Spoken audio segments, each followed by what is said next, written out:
Well, hello everybody again. Another Wild Inside. And well, I'm not going to say any more because Robin's got a fantastic quote, which absolutely is going to set us off for today.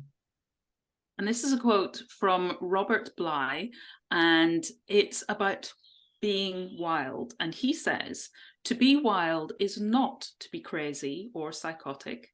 True wildness is a love of nature, a delight in silence, a voice free to say spontaneous things, and the exuberant curiosity in the face of the unknown." And when I first came across that, it was just, yes, that's exactly it. That's exactly what true wildness means to me. We often think of wildness and the way that it's used in society, isn't it, is often Yeah. that crazy and psychotic and messy and it's used in a negative kind of Yeah, sort of connotation quite derogatory often. way, isn't it? Yeah, Yeah. yeah. Yeah. Whereas working with animals and being out in nature, yes, it can look a bit chaotic at times, but there's always a method in its madness. And animals, wild animals, aren't the crazy. When we see an animal and we label it as wild because of its behavior, that isn't its natural behavior. That's its imprisoned behavior. Yeah. That's it's I'm caught in a corner and I'm in fight or flight. I'm trying to survive. Yeah. But if you look at animals in the wild, they're always conserving energy. Yeah. And if you look at prey animals, they rest and they get into rest quite quickly Yeah. because they know that it's not good to expend energy unless you need to, because you want to hold it ready for those times when predators here, right, off we go, or whatever. So a Absolutely. lot of the time, wild is actually very, very peaceful. Yeah. That's my feeling too. And I love that about the imprisoned animal Mm. because for me, that's what this week has been very much about freedom for me.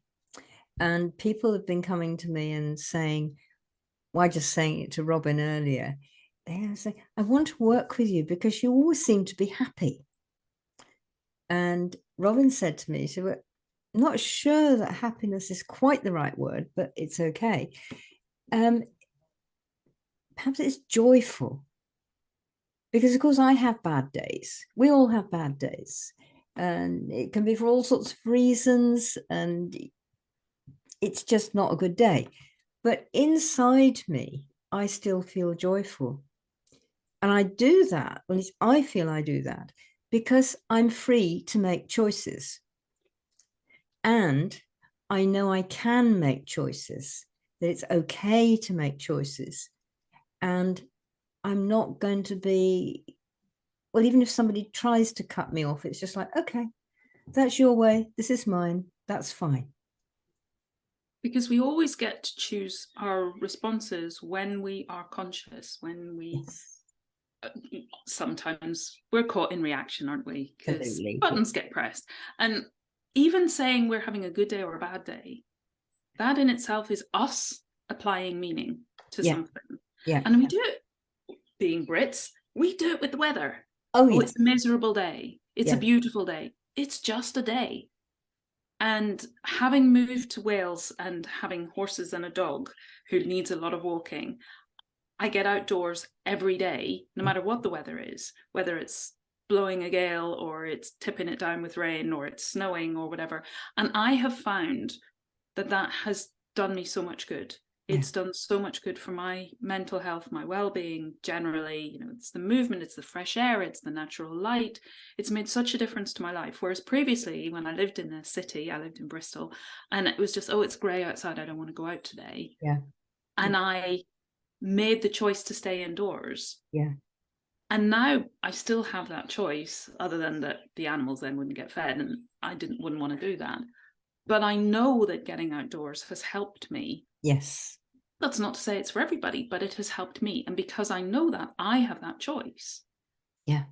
And I think it's that consciousness, it's that awareness that we have choice and that we put meaning on things. Yes. Things just are. The Yeah. day just is, whether it feels like a good day or feels like a It's bad just day, it rain. just is a It's day. just snow. It's And just hot. we could just say, yeah, it's a challenging day. Yeah. Today I've had a lot of challenges. Today has really tested me. But that doesn't make it a bad day. No. those are some of the best days when you look back and think, oh gosh, I learned so much on that day, or that helped me to grow. Yeah. That revealed so many things to me. And if I hadn't had that conversation with somebody, and if we hadn't disagreed about something or another, actually, I mean, it happens for me sometimes, is that I know the person better because we've gone and said, well, I don't think like that. I don't agree with that. And then they come back and, you know, we're okay about it, but we're both feeling quite passionate about our own stance. And I think in that we learn more about ourselves as well as about the other person. Yeah. And I have 2 horses here. One of them is the sweetest, beautifulest, terrible English, mare. And she's lovely to be around. And I have learned things from her, but I've learned so much more from the gelding, who's a challenging teenager, shall we say. He has attitude. Oh, he has attitude in spades. But he teaches me so much more. Yeah. And that's the thing. They don't teach us about themselves only, No. or even mostly. What they teach us mostly is ourselves. Yeah. And, you know, when he presses my buttons and I suddenly, oh gosh, there's another button. I wonder what that's all about. And that comes back to what Robert Bly was saying, that curiosity. And I love curiosity. I do. Previously in my old existence, it would have been, oh, that's bad. And I don't like that. And that's wrong. But now it's just, oh, that's interesting. I wonder why. And it's sort of like, why did I do that? What made me, what, you know, she only said your hair looks a bit rubbish today. What's up? You know, why did I suddenly go, oh, where did that come from? and you think, what happened? You know, what did that come from? What was that about? That I've got, I live with a cat, as most people know, and other end of the size scale from horses, you know, she's only about this big, but she has attitude. But they do, don't they? Cats are amazing. She is particularly so. I've always had cats, and the last pair of girls that I had were much more gentle than she, although one of them was quite feral, but she was much more gentle. Whereas Kellen is sort of like, and I learned so much from her because she will demand something of me, or she'll want to, like, there I am, I'm trying to get some work done with a laptop on my lap, and that's quite the wrong laptop, of course, for me to have at that moment. I should be having a small black furry one. Absolutely. Same, but there you go. And I've tried plugging the tail in, but it doesn't work. But so she'll come along and she'll, oi, meow, meow, meow. I've got to do some work. Why now? And I've got to do this work. I've got to finish this now. And sometimes, like, you've got to finish this email, or, you know, you're just doing some accounts and you can't get off the bank for the moment because then you'll have to go all back in again and all this kind of stuff. And you have to say, look, no, give me 5 and I'll be with you. And I know I'm saying it to a cat, and maybe some of you out there would sort of say, well, the cat doesn't understand, though I think most of you will be saying, yeah, we know that one. But I'm also thinking, what if that was somebody on the phone, or somebody who came to the door, or somebody else came in the room? And how would I say that? Would I say it the same? Because I'm not rude to the cat. I have to finish this now. Give me 5. Can I do that to a person? And yes, actually, I can. And that's part of the, like, freedom of the choice, that, like, not now. Love you, love to see you, all that stuff. But right now, I need this. I will be with you in 5. And I feel that's a choice a lot of people don't feel they've got sometimes. What do you think? I think quite often we don't feel that we can say no. Yeah. For whatever reason. And it'll probably be something in our history that we've tried to say no in the past and it hasn't gone well. Or we've tried to stand up for ourselves and to be authentic and in our own sovereignty, our own true nature, and it hasn't gone well. And so it feels threatening even to try to do that again. It feels scary, it feels vulnerable, it feels exposed. Yeah. Yeah. So absolutely, I think that's quite a common thing. I posted a while ago about being able to say no, and I had quite a few people responding and saying that it really resonated with them. Yeah. Yeah. That was either somewhere that they'd been Mm.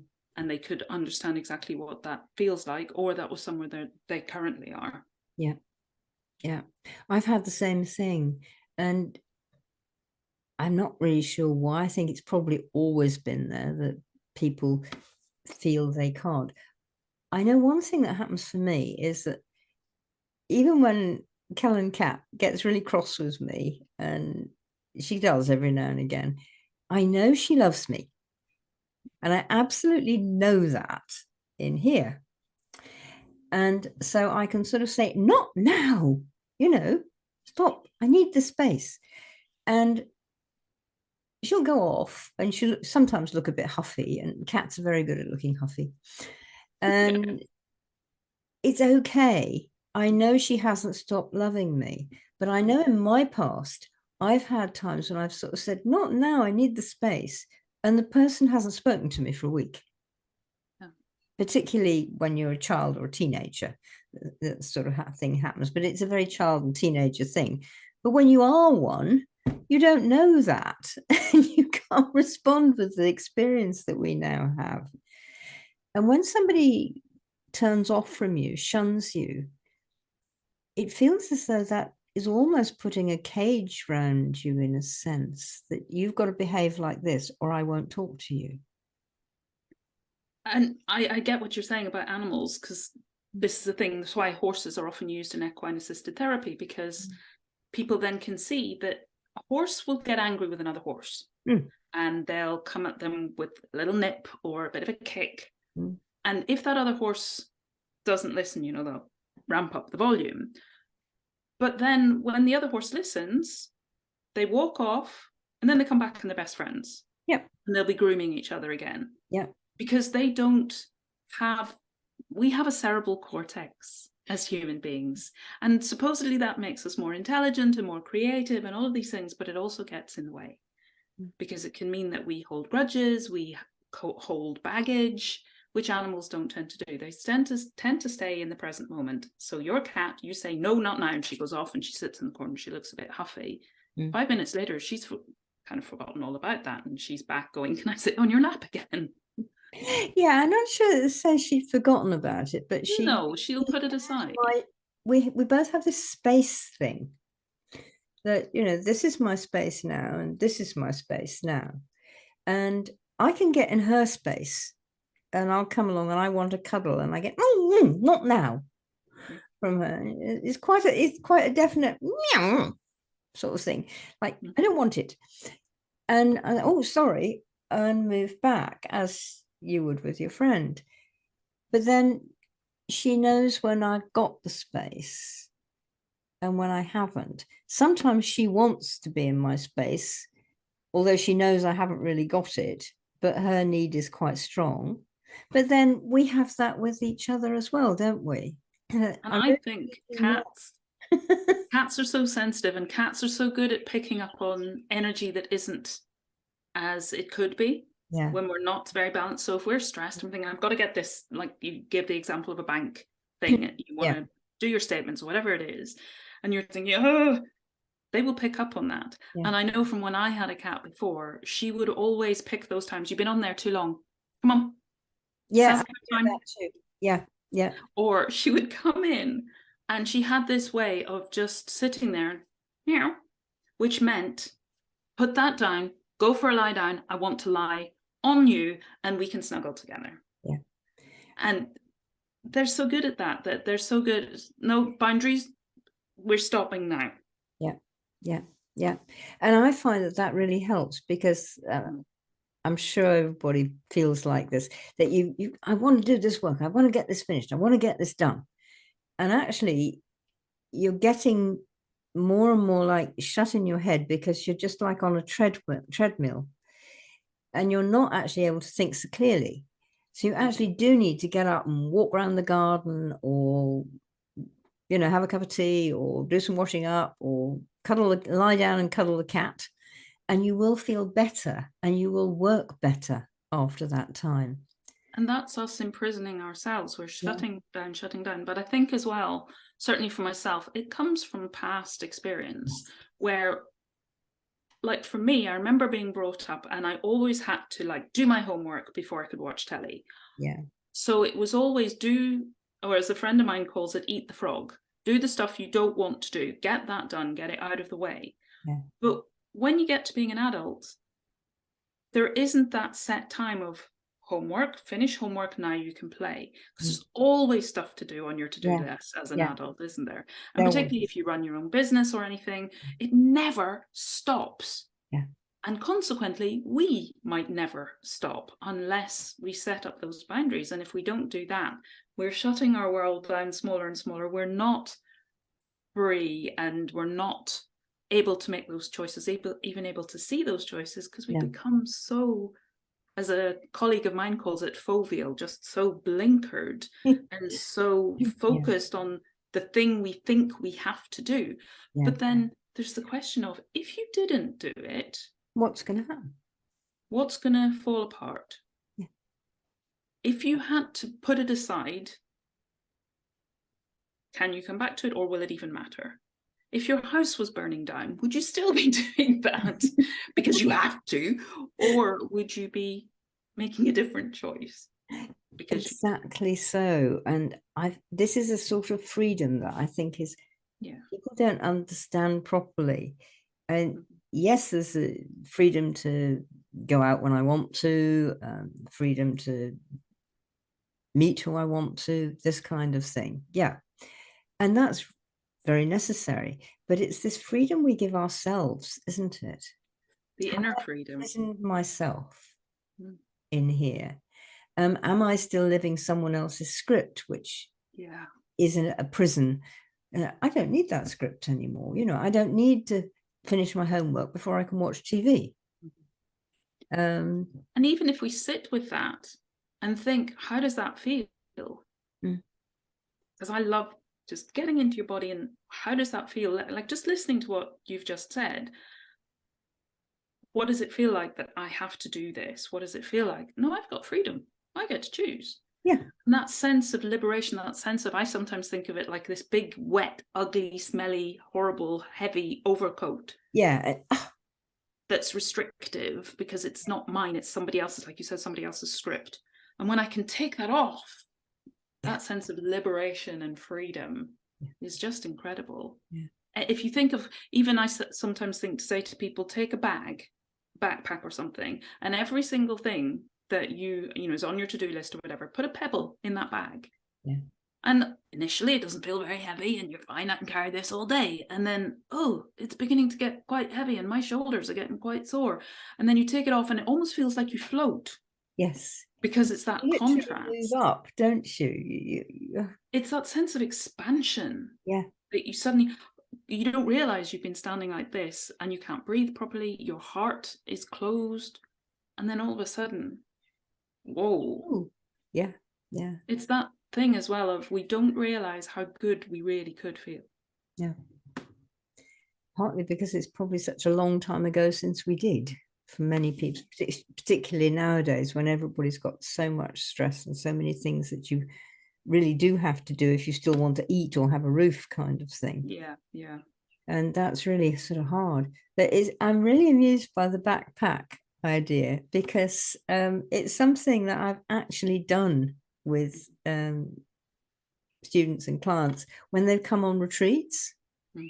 And because my retreats are always out in the wild in the country somewhere, and we don't have to camp out there, but we'll go out there and walk in it. And so everybody's got some kind of day sack that they bring. And so I've actually done that exercise. And sort of like the night before was, what are the limiting factors that you feel? And so you put a pebble in for each of them and then pick up each other's backpack and feel the difference in weight. Quite often there isn't that much difference in it because everybody seems to carry a lot. Now, okay, tomorrow you're going to carry that all day, plus your food, plus you know, your bottle of water and plus a raincoat in case it does. Oh, and right. Well, what do you actually not need for tomorrow's walk that you could take out of the sack? And of course, it's all the pebbles. And it's such an exercise to do with people because it makes it physical, makes it real. And tangible, yeah. Very much. Yeah. Yeah. And it's suddenly, oh, there are all those limitations that I thought I needed, all those things that I thought I needed to do, had to do. Actually, I don't. And tomorrow, you know, I'm not going to have a chance to answer my emails. I'm not going to have a chance to look at the bank. I'm not going to have a chance to do this. I'm actually going to be out by the river watching the herd of deer on the hill across from me. And it's almost like it's like gets that idea of freedom into you. You do not need to carry these things.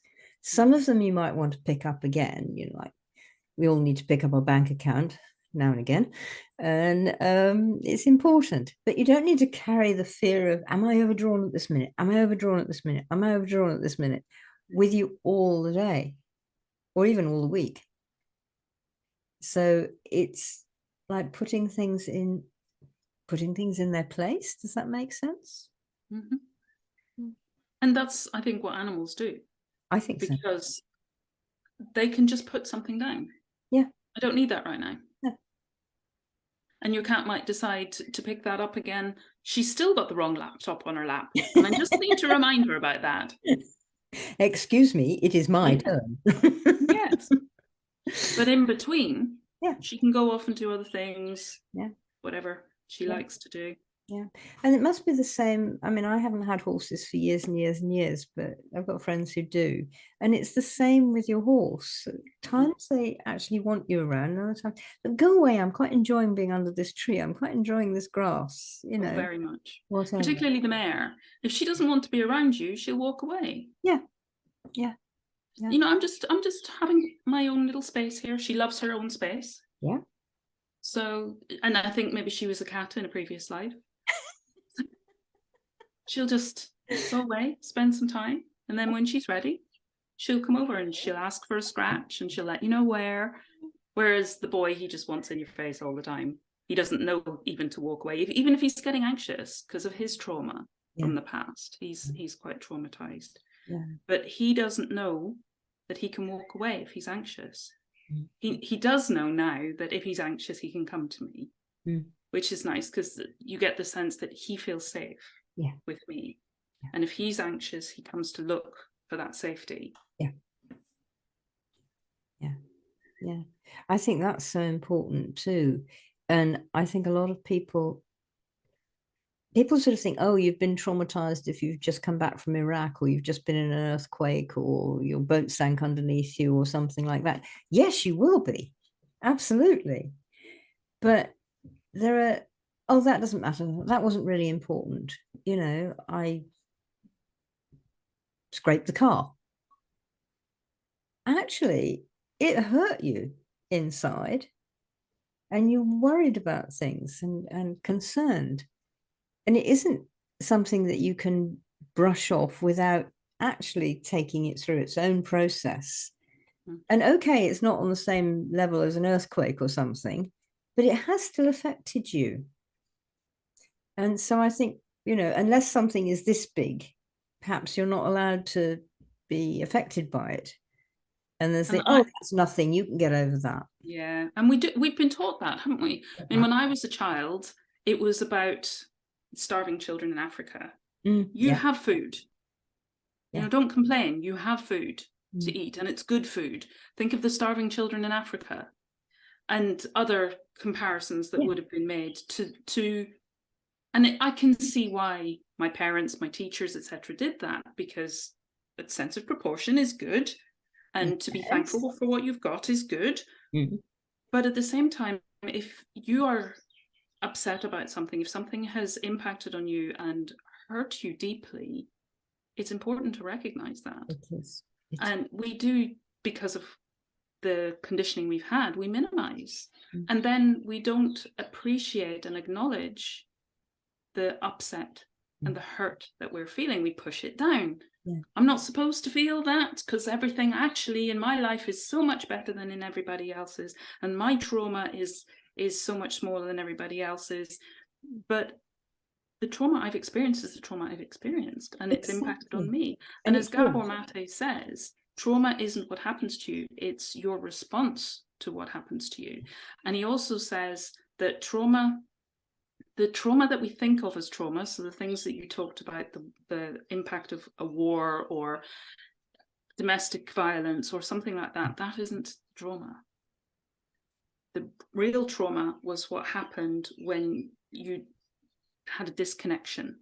Yeah. Your very first disconnection, which was probably with a caregiver. And Yep. It wasn't their fault, Yep. but they were parenting probably the way they'd parented. Yep. They were giving parenting the way they'd received parenting. Yeah. And I look back now, because I'm writing my book at the moment, and thinking of things that my dad did and suddenly going, oh my goodness, he probably did that because he didn't get the appropriate support from his parents. So one example was, I was watching Lassie Come Home, you know, the movie. Oh, I remember it. My age away, the movie Lassie Come Home. I cried buckets at that movie. Me too. Yes. Because it was an animal and she was hurt. Well, it was a male dog apparently in the movie, but she was hurt and she, you know, all of those things. And she was so amazing and my heart was bleeding and I was bawling my eyes out, and my dad came in and he yelled at me. Yeah. And he would say things like, don't cry, stop crying, or I will give you something to cry about. That doesn't make sense. If you give me something to cry about, I will cry more, not cry less. Yeah. So I was in fear, plus confusion, plus didn't know how to respond, and having to push down all my emotions. So putting me in a box and you know, feeling like I couldn't be myself. Yeah. And that disconnected me from him, but it also disconnected me from me. Yes. From my true nature. And that's what Gabor Mate says is the true wound.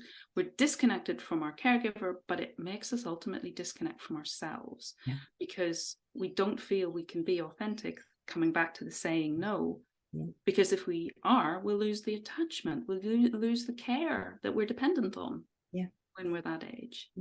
And that's what makes us vulnerable to the thing that we think of as trauma, the domestic abuse and all those other things. But it really does depend, because I have a colleague who was held up at gunpoint, didn't bother her, because she'd been on a retreat. I can't remember where she was, somewhere overseas. She'd been on a retreat and had learnt so much about herself and done so many things to stand in her power. And then she got held up at gunpoint and she just used that power. Yeah. But because she managed to rescue herself in that situation, it wasn't a trauma. Yeah. Because she processed it in the moment. Absolutely. Yeah. And she hadn't disconnected. No, she was completely connected. She was totally connected. She was reconnected from the traumas that she'd had previously as a child or whatever through that retreat. Yeah. Which meant that the holding up at gunpoint, that's a breeze. Yeah. Yeah. So it's very much where we are, our awareness of choices, whether we feel stuck in that box or we feel that expansion. Indeed. That we can actually stand in our power. So are we disconnected or not? Are we free or not?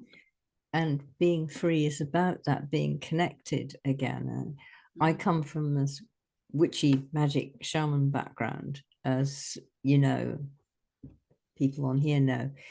And one of the things that is in all of these magical practices is what's commonly known as soul retrieval.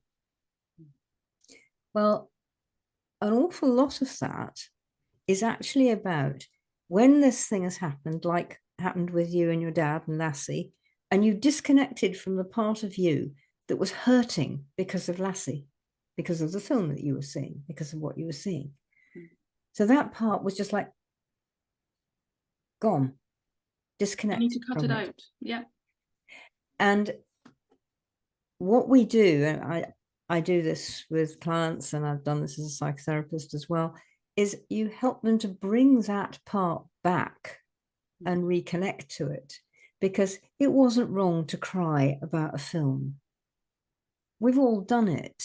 And actually, it's really good for you because it really just brings out your humanity, your whole natural self that can connect with everything else. But we do disconnect from the bits that we've been told somehow or another. Don't do that. Wrong to do that. And, you know, I remember my parents never actually said it to me, but I know people who did. It's like, you stop crying or I'll give you something to cry about. And which is this, whoa, you know, hang on a minute. That's sort of really.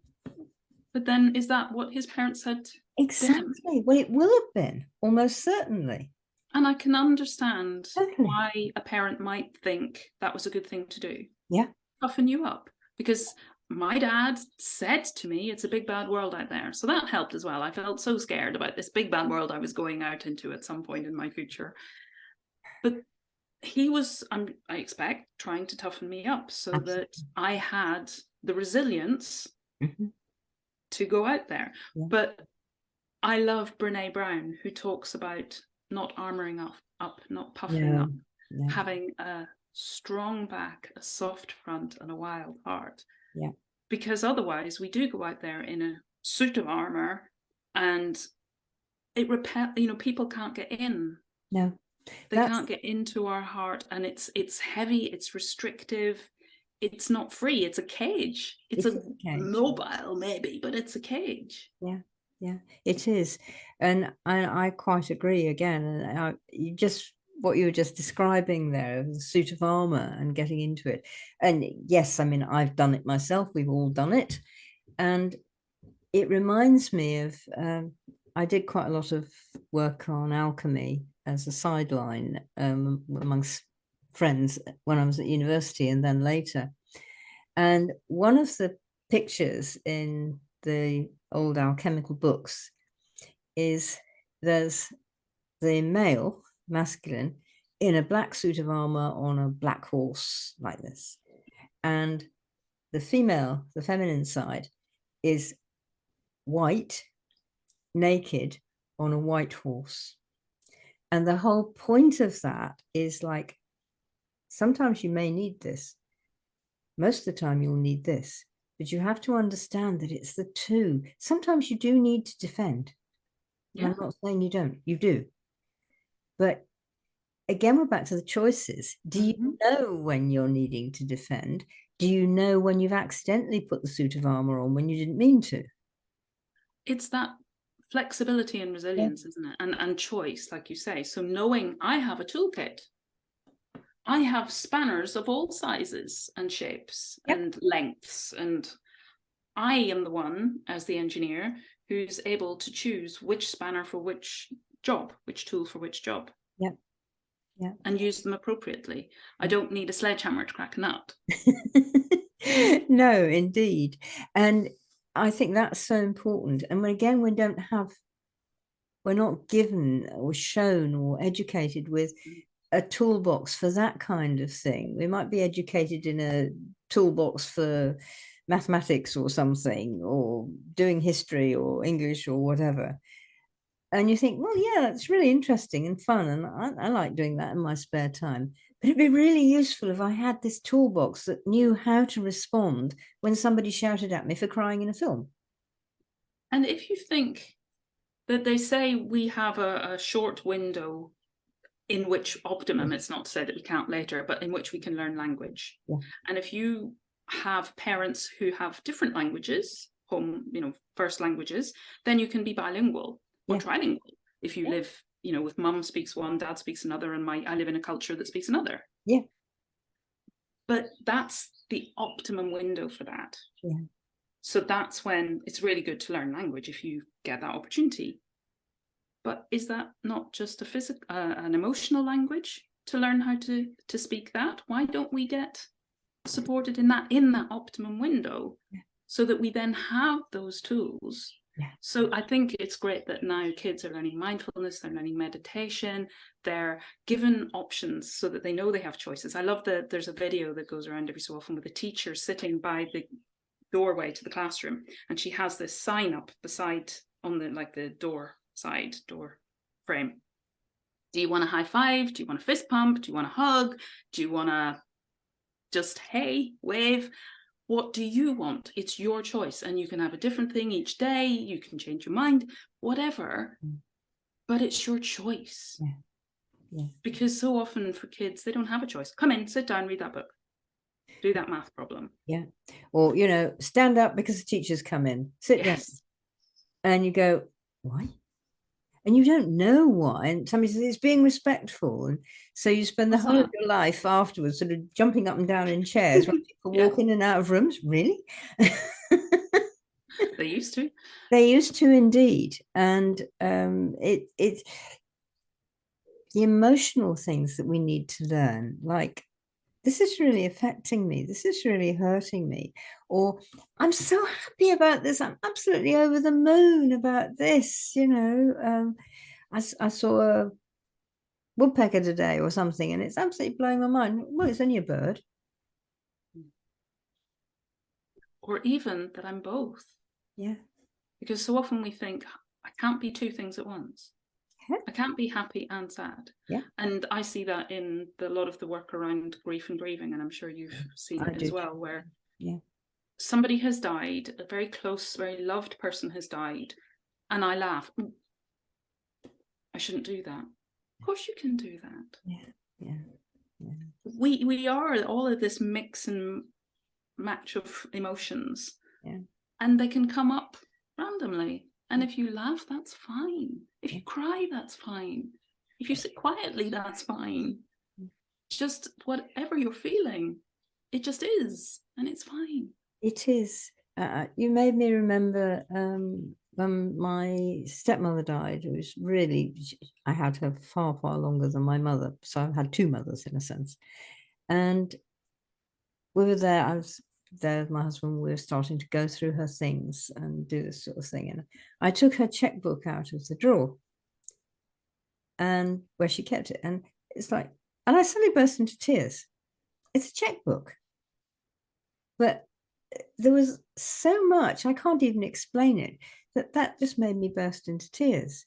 And then another time we were sorting through some other stuff, and something that I read in one of her old letters, I thought, well, should I keep it or not?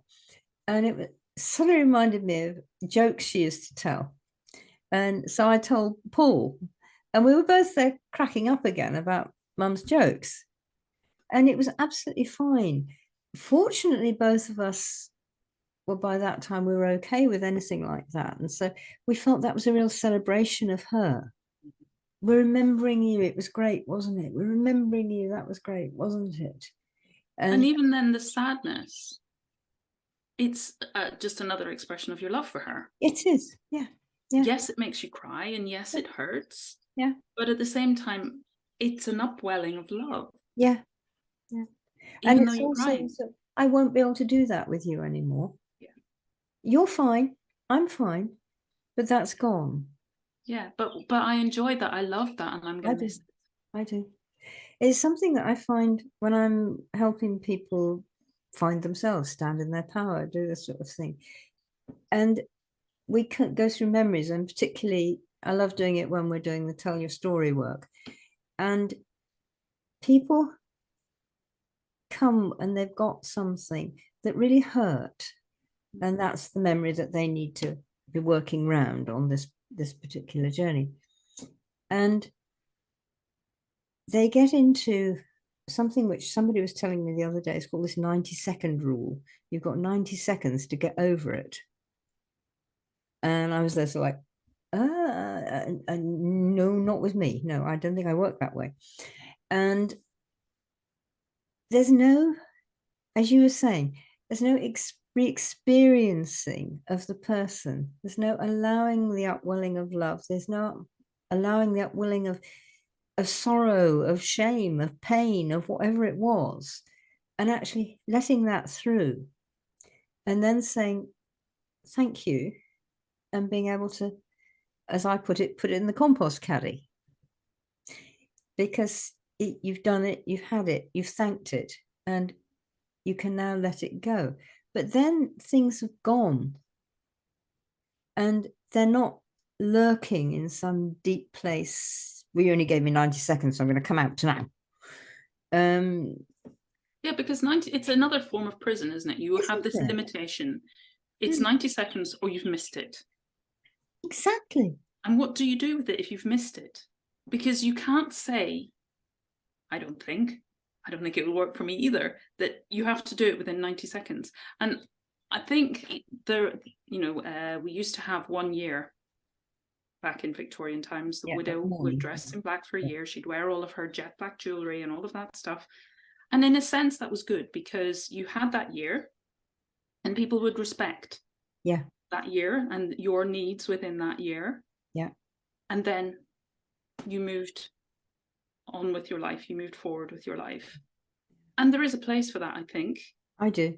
And it gives us that time. Maybe it worked in a sense that we were allowed to experience all of those things, to work through all of those things within that year. Whereas now you don't have that time. And kind of you've got support and people around you and maybe bringing you meals and stuff up to the funeral, and then everybody drifts back to their own life. Yeah. Because we don't have that mourning period anymore. So you just are expected to kind of fit back in when you're ready. Yeah. But if you're not ready, and if you don't get that chance immediately, that's over. The funeral's over, so you can be normal again now. That's closure. That's it, done. Move on. And it does not work like that. And not for most people, you will end up with back of those pebbles again. You're still carrying those pebbles of the things that you hadn't quite finished in 90 seconds, probably hadn't even started in 90 seconds. Well, this is the thing with the funeral, because you're so busy and it's still also fresh and so raw that you get to the funeral and that's your kind of, yes, it has happened. It's your reality closure, but it's not your emotional closure. That is when your emotional stuff starts, because you've been too busy and you've had too many things to do and you couldn't even get your head around it up to that point. But that's the point at which people drift off back to you lose the support, and you can do, and we don't allow enough time. And so, as you say, we imprison ourselves in this time. You've got to have done it in your 90 seconds. You've got to have done it by this time. You've done it by the weekend. You'll be okay on Monday. And life doesn't work like that. And nature doesn't work like that, as we both well know. And animals don't work like that either. And they allow time, which can be quite short, but they do give themselves time for a change. And I think it's shorter when we give ourselves the time. We think this is because we don't have a time scale, we don't have a timeline of knowing when it's going to get better. And this is the same whether it's grief or disease. And maybe we're treating grief like, well, we do sometimes treat grief like a disease, don't we? But we think that I just need to be better. I need to go back to work on Monday. I need to be better by Monday. Rather than thinking, I just need to take whatever time and space I need, which is what an animal will do. They'll just go and curl up in a corner somewhere and sleep a lot and take that time that they need. And then when they feel better, they go back to doing things as they feel ready. But we just push ourselves so often. And then we don't get better. And we think maybe, oh, I'm feeling better enough and I'll just carry on. But then it's the pebbles again. They come back up, don't they? You're starting carrying all these pebbles and you're ending up, the whole health thing is sliding downhill. The whole mental health thing is sliding. And you end up, because it's never been dealt with, the second round of it makes it worse, and then the third round of it, and because it's cumulative. We haven't got rid of the first load of pebbles. We've just added more and then more. And that's just so important to me. I think that we need to allow ourselves choice and be free enough. I do not need to do this because somebody told me, or because I read it in a book somewhere, or because my coach said. And I don't care how good your coach is, even if it's me or even if it's Robin, though we're not likely to say it, that you give yourself time. You allow yourself to say, am I ready for this? And if somebody says, "Go, oh, come on, yes you are, of course you are," and you don't actually feel that, you actually say, "No, I'm not ready for it yet." I But I had it think once when that I was driving. I was doing a refresher driving course. I hadn't driven for 20 odd years when I was in London because there's no point. And so I thought, oh, I better have a few lessons just to remind myself where everything is. And we were driving along this road, and the instructor was a bit of a twit, really. But he was okay. I managed. And we came to this corner, and he said, "Oh, put your foot down. This is a 50-mile-an-hour corner." I said, "Not for me, it isn't." He said, "Yes, it is." I said, "No, it is for you, not for me." And nobody had ever said that to him in his life. And so needless to say, I was not whizzing around it at 50 miles an hour at that time because I didn't feel I could. And that is it's such a little thing, you know, you think, oh, he's just helping you. He's just, you know, cheering you up, telling you you can and you're good enough. And you think, yeah, but I didn't feel it.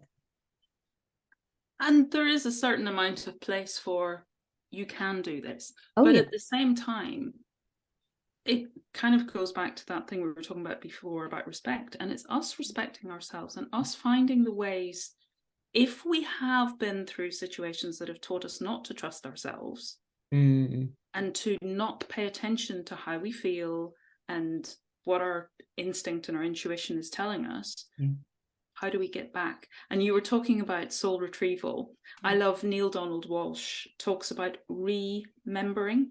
Oh, yes. Yeah. I've been doing that for years. Bringing Yeah. back in, remembering, Putting your reintegrating, members making it, back together. Yeah. putting all of the parts of ourselves, all the members of our body back, spiritual body, whatever, back together again. And I think if we are struggling with that, if we're struggling with connecting in with ourselves and knowing what's right for me as an individual, not what I've been told and not what society's conditioning says or anything else, not what my driving instructor is telling me, but me, I'm the one in the driver's seat. Yeah. I am the decider on where to go, how fast to go there, what is right for me. If I want to pull over and take 10 minutes to look at the scenery, that's down to me. But if we don't feel able to do that, that's the point that maybe it would be good to reach out for help and not to be ashamed of that. Absolutely. I was just feeling the same thing as you were talking. And also to say, I was talking with some women on another podcast about how safe it can be to go for coaching, to go for counseling, to go for help. And I said, do go for the chemistry first. I don't care whether they've got alphabet soup after their name and a degree from Harvard or whatever. But if the chemistry between you works, the rest of it probably will. And nobody who's helping you in the sort of jobs that Robin and I do will ever push you where you don't want to go. And instead of sort of saying, go on, put your foot down, it's a 50-mile-an-hour corner. So, well, it certainly can be done. Do you not feel ready for that yet? Do you want to give it a go? Should we go about it again? Try it again? Which is such a different way of saying it. And I've written a blog on tips for finding a practitioner that you want to work with. And it's exactly that. It's look for the person that you feel safe with. Yeah. Because if you don't feel safe right from the outset, you can't bring your stuff there anyway. No. You can't explore. And it's where we don't feel safe, where we need to explore. So we have to have somebody who will hold what we feel is a safe space for us. Yeah. Who we can connect with, who will hold that connection for us until we're ready and able to do it. So somebody who can show us maybe that the corner can be taken at 50 miles an hour, but not expect us to do it on our first lesson. No, exactly so. And it's that kind of feeling that you need to have with somebody. Am I safe, or are they going to make me scared? Yeah. And there's a difference between feel the fear and do it anyway, which can be quite exciting. And when you think, no, no, no, no, and you go all rigid and stiff. And if you have somebody who's going to be there going, not go on, put your foot down, do it, but let's do this together. Yeah. Let's make it fun and let's do it together. I know it's a little bit scary sighting. Yeah. But it's also fun. when we do. Would you like to try it? Shall we swap seats and I'll show you? And, you know, if they're a good driving instructor, they explain what they're doing and when they're putting their foot down, when they're taking it off, all the rest of the stuff that goes with that. But you're feeling, oh, actually, that wasn't so bad. Yeah. I didn't realize that was 50 miles an hour. I didn't realize that's what 50 miles an hour felt like. Yeah. I had an idea of 50 miles an hour. And I think my idea was like 500 miles an hour. And actually, it's nothing like that, you know? Yeah. And you want a counselor or coach who is going to be like that. And this, let's do it together. This is a journey we're going together. And we're going together as equal partners as well.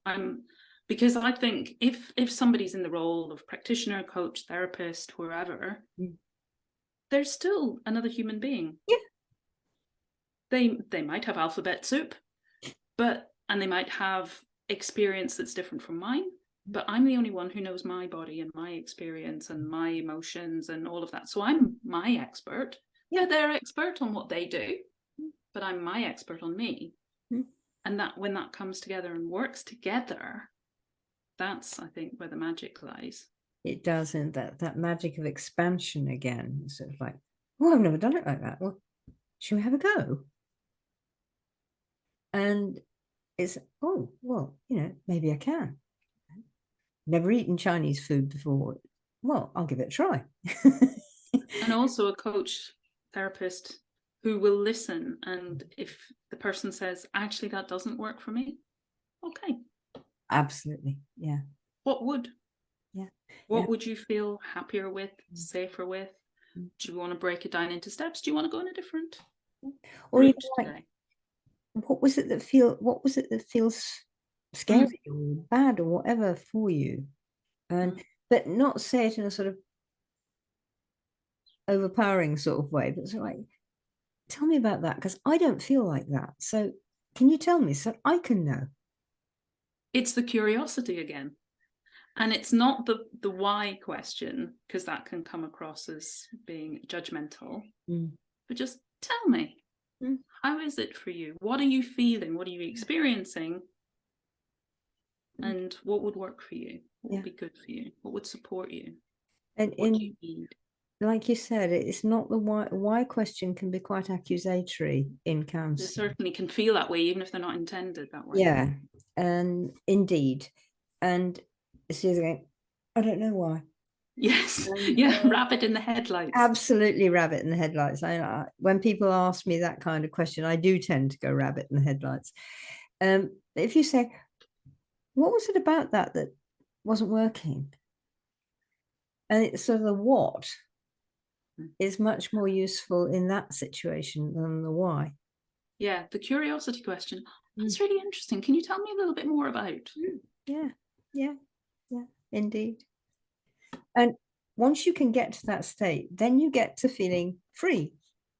And then even when it's pouring down the rain outside and you've left the washing out and the cat or the dog, grub is even worse, comes in sopping wet and covered in mud all over the floor that you have just washed. Just washed, of course. Of course. It's like, really? Okay. What do we do now? Do I even bother to clear it up, or do I actually just wrap the dog in a towel and cuddle? And you have this choices that are not, I ought to clean that floor again. I ought to. And the whatever it is that presses the buttons that makes you angry, if that's the reaction, and that's fine, if that's the reaction that comes up, that's the reaction that comes up. Anger is just an emotion, it just is. But then what is it? Get curious about my own anger.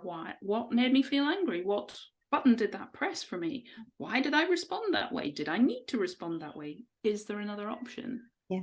And quite often for me, because like you were saying earlier about joy and having choices, if I find myself doing that, I look inside and go, well, where's the funny side of this? Yeah, oh, yes, definitely. Talking about this now, we can look at, do you remember that day? It was pouring outside, the washing was hanging on the line, the dog came in, covered in mud, and just walked all over the floor that I'd only just cleaned. Yeah. That's a funny story. And it is a funny story. And it might not feel particularly funny at the moment when no, I'm in there, but if I can take a step back and go, you know, this is a really funny story, and I'm going to be able to tell my husband when he gets home, and we'll have a laugh about this. yeah, exactly so. And it's, again, it's distance. You're not in here. You've got a bit of perspective, and freedom gives you that. And choices, And as soon as you laugh, the whole thing changes anyway. Absolutely, it does. So we recommend freedom. We do. And You want joy. to finish with that quote again? I think it'd be nice to take it the full circle. Let me just bring that back up again.